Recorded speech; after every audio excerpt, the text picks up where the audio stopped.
Kiai Haji Ahmad Dahlan dikenal sebagai pendiri Muhammadiyah, salah satu organisasi Islam terbesar di Indonesia.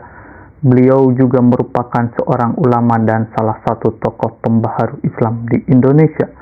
Berkat perjuangan jasa-jasa Kiai Haji Ahmad Dahlan, pemerintah Indonesia menganugerahkan gelar pahlawan nasional kepadanya. Kiai Haji Ahmad Dahlan lahir di Yogyakarta 1 Agustus 1868. Nama kecil Kiai Haji Ahmad Dahlan adalah Muhammad Darwis. Ia merupakan anak keempat dari 7 orang bersaudara yang keseluruhan saudaranya perempuan kecuali adik bungsunya.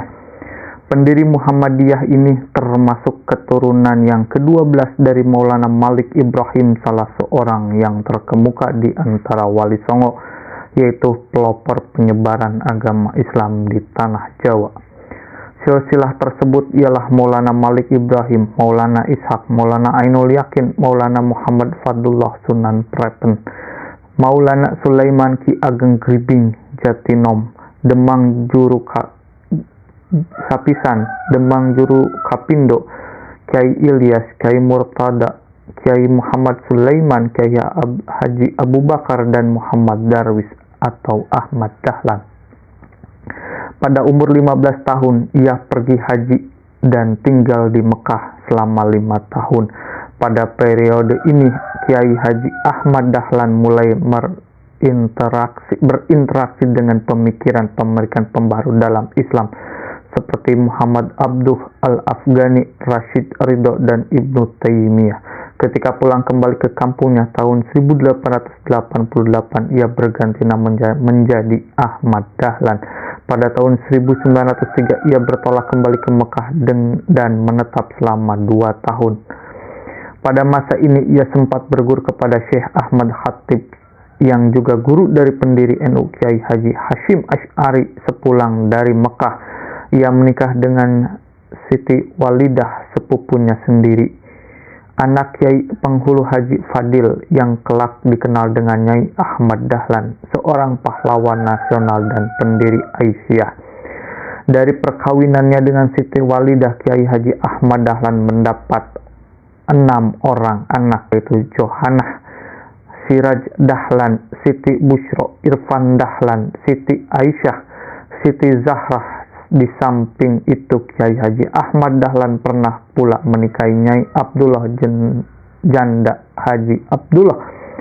Ia juga pernah menikahi Nyai Rum, adik Kiai Munawir Karapia. Kiai Haji Ahmad Dahlan juga mempunyai putra dari perkawinannya dengan Nyai Aisyah, adik ajengan Penghulu Cianjur yang bernama Dandanah. Ia pernah pula menikah dengan Nyai Yasin Paku Alaman, Yogyakarta.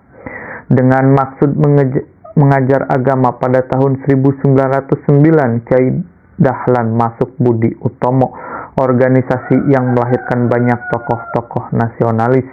Di sana beliau memberi pelajaran untuk memenuhi keperluan anggota.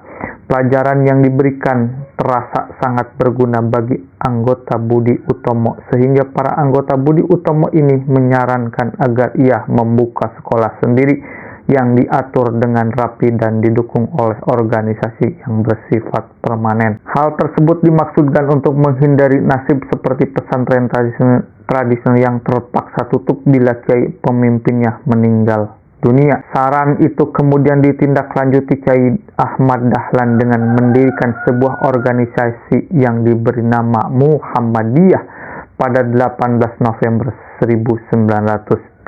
Organisasi ini bergerak di bidang masyarakat dan pendidikan. Melalui organisasi inilah beliau berusaha memajukan pendidikan dan pembangunan masyarakat Islam. Pemikiran Kiai Haji Ahmad Dahlan bahwa Islam hendak didekati serta dikaji melalui kacamata modern sesuai dengan panggilan dan tuntunan zaman, bukan secara tradisional. Beliau mengajarkan kitab suci Al-Quran dengan terjemahan dan tafsir agar masyarakat tidak hanya pandai membaca ataupun melakukan Quran semata, melainkan dapat memahami makna yang ada di dalamnya. Dengan demikian diharapkan akan membuahkan amal perbuatan sesuai dengan yang diharapkan. Quran itu sendiri menurut pengamatannya keadaan masyarakat sebelumnya hanya mempelajari Islam dari kulitnya tanpa mendalami dan memahami isinya, sehingga Islam hanya merupakan satu dogma yang mati di bidang pendidikan. Ia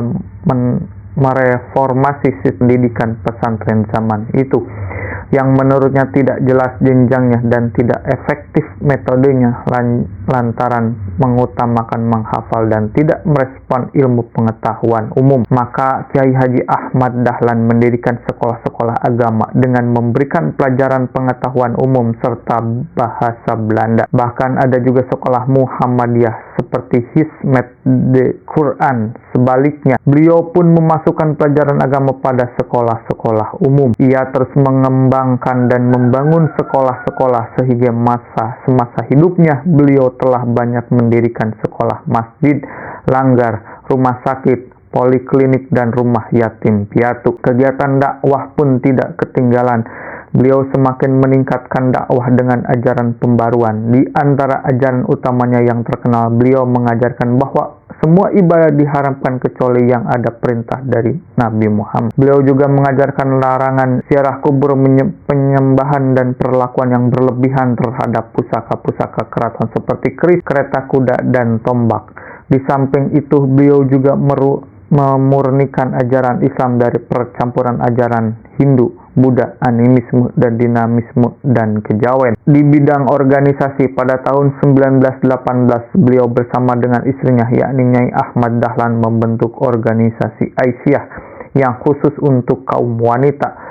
Pembentukan organisasi Aisyah juga merupakan bagian dari Muhammadiyah itu sendiri, karena menyadari pentingnya peranan kaum wanita dalam hidup dan perjuangan sebagai pendamping dan partner kaum pria. Sementara untuk pemuda, Kiai Dahlan membentuk Padfinder atau Pandu, sekarang dikenal dengan nama Pramuka, dengan nama Hizbul Waton, disingkat HW. Di sana para pemuda diajarkan baris berbaris dengan genderang, memakai celana pendek, berdasi, bertopi. Hizbul Waton ini juga mengenakan uniform atau pakaian seragam mirip pramuka sekarang. Pembentukan Hizbul Waton ini dimaksudkan sebagai tempat pendidikan para pemuda yang merupakan bunga harapan agama dan bangsa, sebagai tempat persemaian kader-kader terpercaya. Ini sekaligus menunjukkan bahwa agama Islam itu tidaklah kolot melainkan progresif, tidak ketinggalan zaman namun sejalan dengan tuntunan keadaan dan kemajuan zaman. Karena semua pembaruan yang diajarkan Kiai Dahlan ini agak menyimpang dari tradisi yang ada saat itu, maka segala gerakan dan langkah yang dilakukan dipandang aneh. Sang Kiai sering diteror seperti diancam, rumahnya dilempar batu dan kotoran binatang. Ketika mengadakan dakwah di Banyuwangi, beliau diancam akan dan dituduh sebagai kiai palsu. Walaupun begitu, beliau tidak mundur. Beliau menyadari bahwa melakukan suatu pembaharuan ajaran agama muslih pastilah menimbulkan gejolak dan mempunyai risiko. Dengan penuh kesabaran, masyarakat perlahan-lahan menerima perubahan yang diajarkannya. Tujuan mulia terkandung dalam pembaharuan yang diajarkannya. Segala tindak, perbuatan, langkah, dan usaha yang ditempuh Kiai ini dimaksudkan untuk membuktikan bahwa Islam itu adalah agama kemajuan, dapat mengangkat derajat umat dan bangsa ke taraf yang lebih tinggi. Usahanya ini ternyata membawa dampak positif bagi bangsa Indonesia yang mayoritas beragama Islam. Banyak golongan intelektual dan pemuda yang tertarik dengan metode dan praktek yang dipraktekkan Kiai Dahlan ini, sehingga mereka banyak yang menjadi anggota Muhammadiyah. Dalam perkembangannya, Muhammadiyah kemudian menjadi salah satu organisasi massa Islam terbesar di Indonesia. Melihat metode pembaruan Kiai Haji Ahmad Dahlan ini, beliaulah ulama Islam pertama atau mungkin satu-satunya ulama Islam di Indonesia yang melakukan pendidikan dan perbaikan kehidupan umat, tidak dengan pesantren dan tidak dengan kitab karangan, melainkan dengan organisasi. Sebab selama hidup beliau diketahui tidak pernah mendirikan pondok pesantren seperti halnya ulama-ulama yang lain. Dan sepanjang pengetahuan beliau juga konon belum pernah mengarang sesuatu kitab atau buku agama. Muhammadiyah sebagai organisasi tempat beramal dan melaksanakan ide-ide pembaruan Kiai Dahlan ini sangat menarik perhatian para pengamat perkembangan Islam dunia ketika itu. Para sarjana dan pengarang dari timur maupun barat sangat memfokuskan perhatian kepada Muhammadiyah.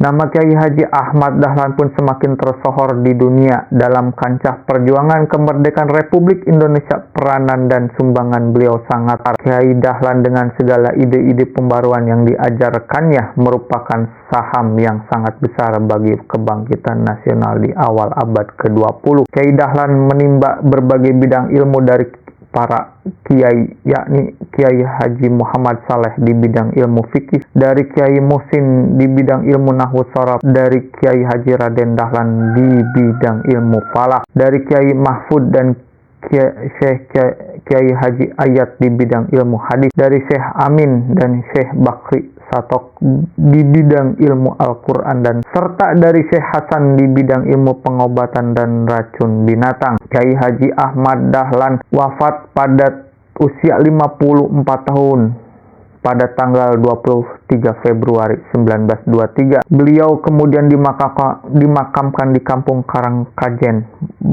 Brontokusuman, wilayah bernama Meregangsan di Yogyakarta. Atas jasa-jasa Kiai Haji Ahmad Dahlan, maka negara menganugerahkan kepada beliau gelar kehormatan sebagai pahlawan kemerdekaan nasional. Gelar kehormatan tersebut dituangkan dalam SK Presiden RI nomor 657 tahun 1961 tanggal 27 Desember 1961. Kisah tentang Kiai Haji Ahmad Dahlan juga diangkat ke layar lebar pada tahun 2010 dengan judul film Sang Pencerah, yang menceritakan tentang kisah Kiai Haji Ahmad Dahlan dan terbentuknya Muhammadiyah. Tokoh Kiai Haji Ahmad Dahlan sendiri